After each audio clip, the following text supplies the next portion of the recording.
Karen calls the cops because I won't give her my house? Here's what happened. Subscribe to Am I the Jerk and hit the bell for notifications.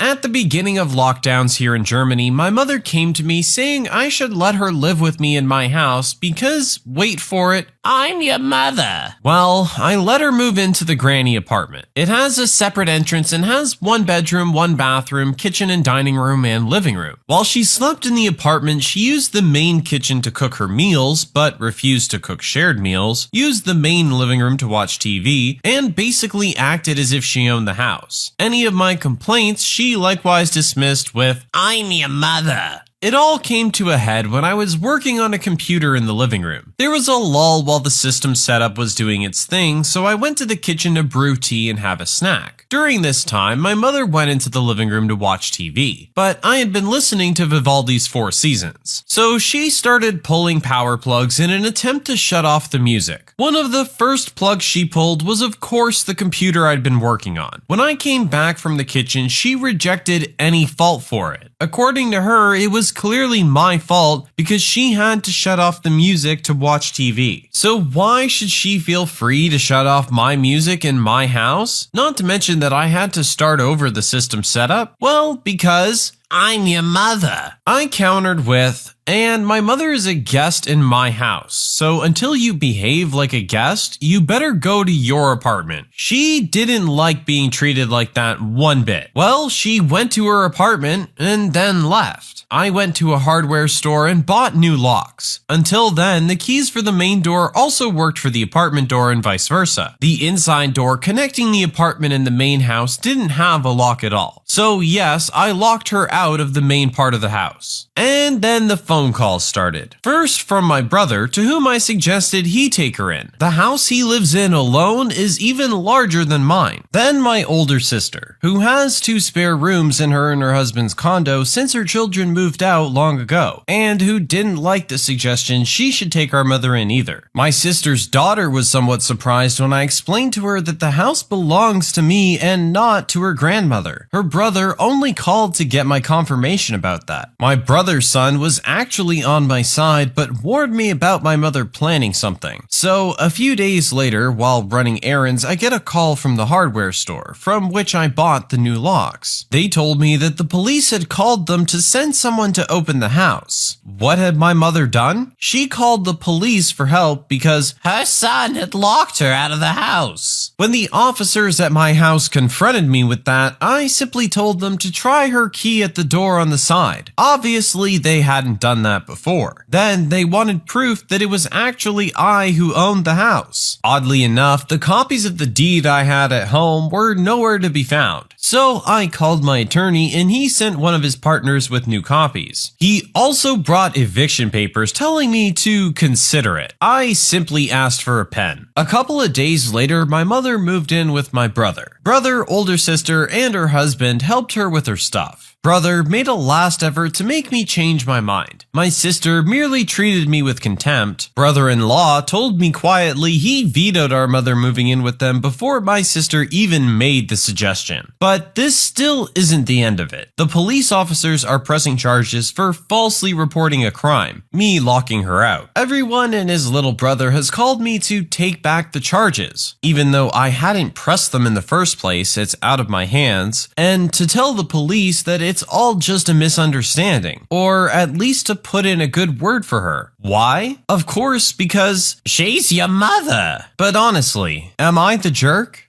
So, in a slightly different situation, I feel like I might have said yes. But in this case, he tried several times to explain to her that this is his own space and she can't just do what she wants in it. She even has all of her own space downstairs with a full living room and kitchen and all those things. If you want to spend time upstairs with the family, then sure, that's understandable. But you can't just come up and dominate the area of his own house. And the go-to excuse of I'm your mother just doesn't fly. Also, the fact that none of the other siblings were particularly eager to take her in does say something. So I'm gonna have to rule on the verdict of no, not a jerk for this one. It's just a matter of defending your own personal space. Entitled couple makes the mistake of assuming my wife works here. My wife and I are senior citizens. In other words, we are old. My dear wife is a strong, independent, take no crap from anyone type of woman, and I adore her for it. She keeps me in line and pushes me to be a better man, and is the reason behind my modest success in life. She's sarcastic, wicked smart, can cuss like a sailor, and as she gets older, her filter is practically non-existent. A few months ago, we decided to treat ourselves, and we made reservations and went to a rather high-end restaurant. They had a maitre d', sommeliers, highly trained waitstaff, etc. My wife, even though she's in her 70s, has very little gray hair and can pass for 55. She was wearing a very pretty white lacy blouse, very flattering black pants, and black flats. She looked really good. When we arrived, there was no line, surprisingly, and the maitre d' had apparently stepped away from the podium where he stands. We were waiting there and my wife was right next to the podium and I had sat down at one of the benches provided by the entrance when another couple came in. Without missing a beat, the man walks up to the podium and told my wife, "Rockefeller," not the name he used, "we have reservations for two." My wife said that she was sure someone would be with them shortly. The woman huffed a little and the man said, "Please seat us now." My wife told them she's waiting to be seated, but the man said again, "Seat us now." So my wife said, "Right away, walk this way." And she walked with them behind her as she walked around the partition separating the entrance to the dining room, circled around to the other end and led them back to the entrance and pointing to the bench said, "Sit down." The man looked like he was going to blow a gasket, and my wife repeated, "I don't work here, you moron. You wanted me to seat you? So sit the F down." As the couple were sputtering, and before it could escalate further, the maitre d' arrived and we gave our name and he led us away. There was no yelling and no threats of police. We had a wonderful meal, overpriced, but oh well, and the other couple was several tables away from us. We didn't interact with them again, but they did shoot us dirty looks now and then. Now, before you say my wife overreacted and could have explained that she didn't work there in a better way, she has a wicked sense of humor and hates idiots. She loves being a smart aleck and is just so good at it. It's one of the reasons that I, after being with her for all these years, still love being put in my place by her when I start getting a little too misogynistic. But I'll let you tell me. Was my wife being a jerk? Yeah, again, this is just another one of entitled people getting put in their place. Embarrassing someone a little bit who's being obnoxiously rude to your face is not being a jerk. In this case, they're probably just ashamed of their behavior and don't want to have to admit to acting like a jerk themselves. It sounds like there was no escalation or harm done over any of this, though. Both parties sit down, enjoy their meals, and go their separate ways.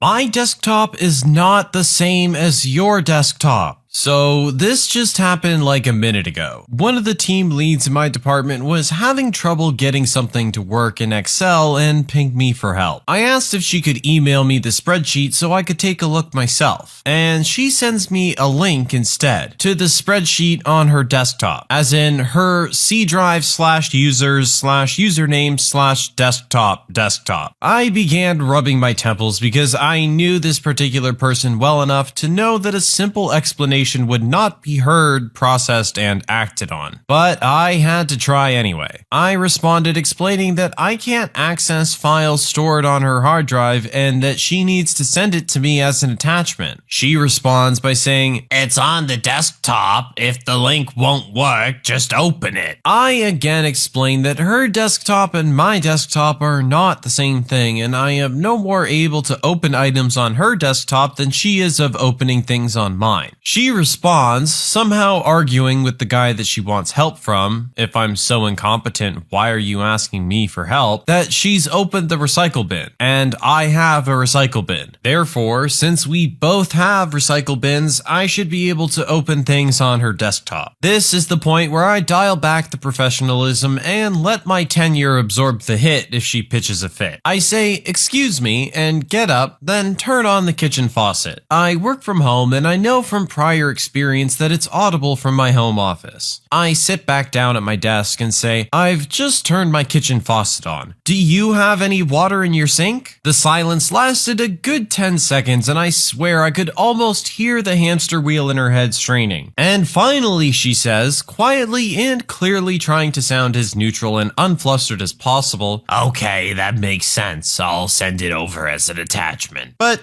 I don't think I was being a jerk, was I? As someone who's worked in tech, this is actually just hilarious to me. No, I don't think you were being a jerk at all. This was just an attempt to make a clear way to understand something that she otherwise wasn't understanding. I totally get how frustrating it can be trying to explain this kind of process to someone who just isn't picking up what you're putting down. And as the tech support guy, I'm sure they have to deal with this all the time. Like he said, he's familiar enough with this lady to know that she's not going to understand a simple explanation. He just happened to find a funny and maybe slightly sarcastic way of explaining it to her. No real harm done here. And let's be honest, it was pretty funny.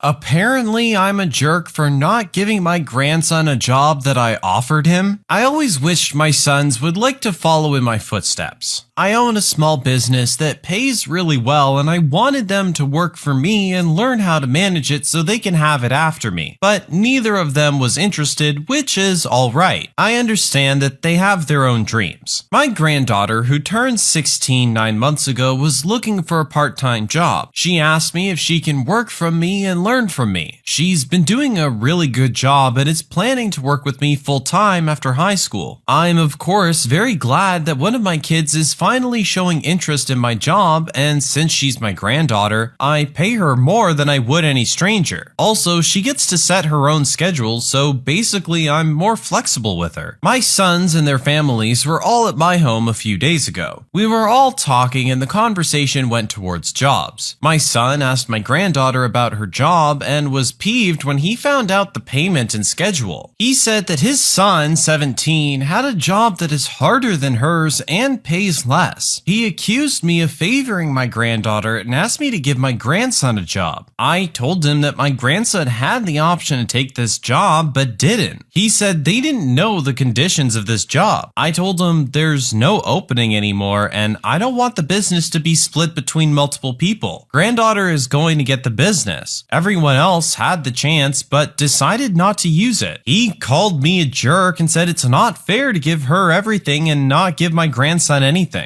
I don't know. Am I being a jerk? This just kind of feels like one of those situations where someone finds out after the fact what a good deal they were offered and are just kind of peeved that they turned it down. It's no fault of the original poster that the granddaughter decided to take the position. It had been open for however long and was available to anyone who was interested. She just seems to be the only one that ever really showed an interest in it. I feel like it's hard to get upset after the fact and try and throw blame elsewhere. Definitely not a jerk for this one.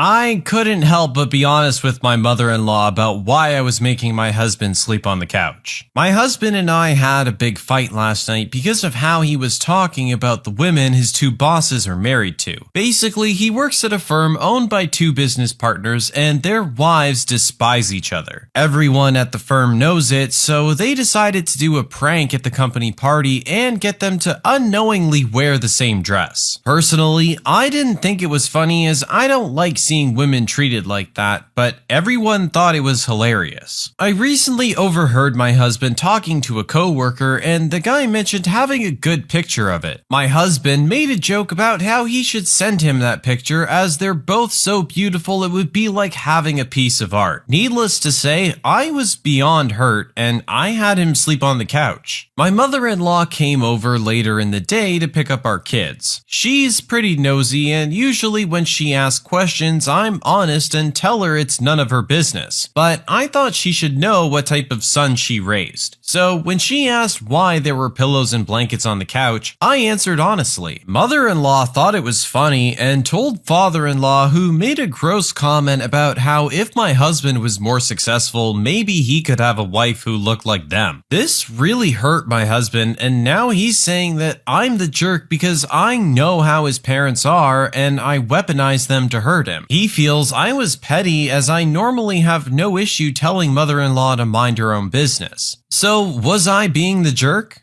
Alright, there seems like a lot that's off with this story, and I'm really hoping that my male perspective here isn't skewing me. I feel like having the husband sleep on the couch for this is a bit of an overreaction. This seems like a prank that a bunch of other people kind of started and were involved in, and your husband was just kind of laughing about with a coworker. I could understand her potentially being a little upset over this prank. However, that's just all it is, was a small prank, I feel. No one was hurt, and no harm was really done in this instance. What bothers me a lot more is the comment that came from the father-in-law about how if his son maybe made more money, he would have a better looking wife, either implying he would be with a better looking woman or she could afford to look better, both of which are offensive. Yet this seems to be the comment that goes almost unregistered by the wife. I don't know. Something seems a little off with this whole thing. I don't know. I feel like this whole thing was just a bit of an overreaction.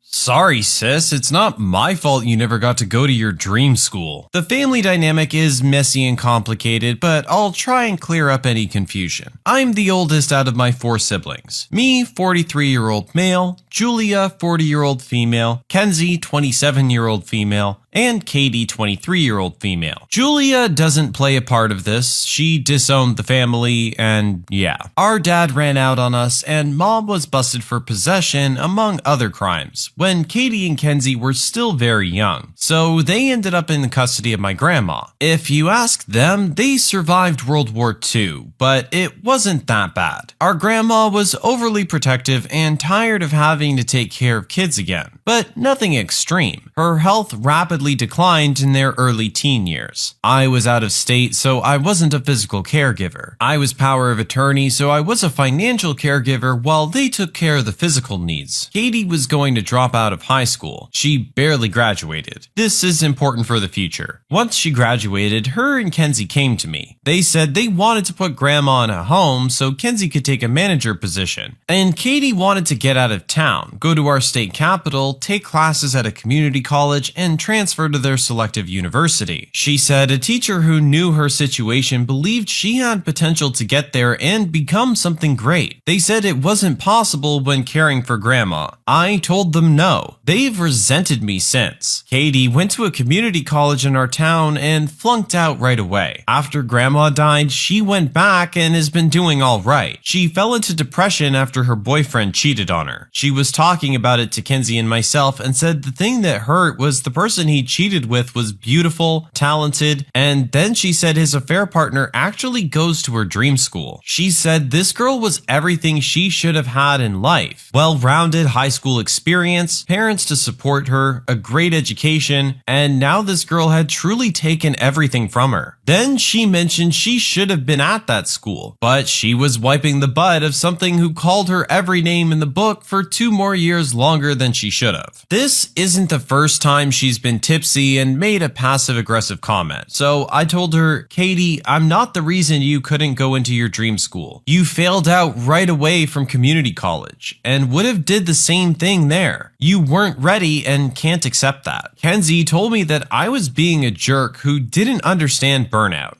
Am I the jerk?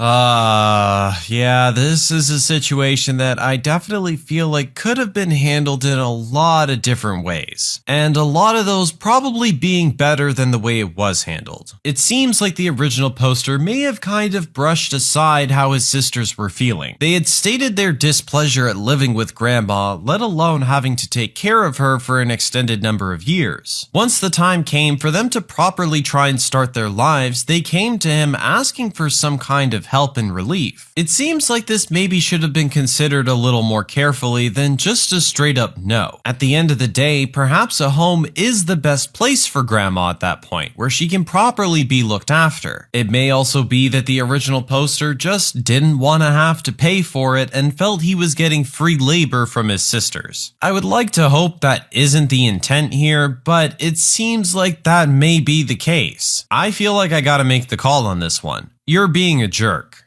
Sorry, husband, I know you want to play video games, but you still have responsibilities. Ever since Modern Warfare 2 came out, all my husband has done is play it. He doesn't help with the baby and gives me attitude if I tell him to stop playing. His father is in town visiting and he's been ignoring him the whole time and has been on this stupid game. I finally snapped at him today and told him I don't want him playing the video game anymore. He needed to wake up today so he could take his dad to meet someone to buy a truck. He's driving back instead of flying, but he wouldn't get up. So I had to take our daughter with me to meet a stranger because he wouldn't get up to go with his dad. I blew up on him via text telling him that I was sick of this and I was tired of him putting a video game over his family. He told me I was being the jerk for trying to limit his video game time because he's depressed. I'm tired of feeling like a single mom to a video game. Am I the jerk for telling him I don't want him playing it anymore? Not that it matters because he's still playing it now at 2:18 in the morning.